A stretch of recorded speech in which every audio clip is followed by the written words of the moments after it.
Nagunas to may skutanan karong nga buntaga mga kaigsunan mga transport groups na dismaya sa hatag bawi nga usbaw sa plitihan alang sa mga pampublikong mga sakyanan.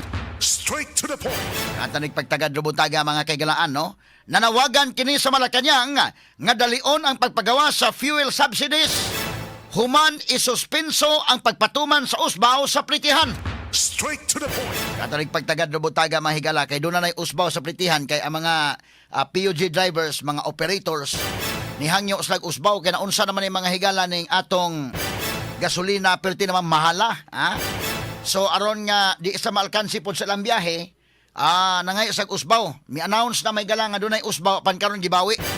So ang Gustos Transport Group, asa naman ang among subsidy? Dalia po ng among subsidy kay og maohon no? Ay kining ila may galang gipangayo nga ila ni mga kaygalaang pangpakang-pakang lang no so tungod sa kamahal sa gasolina.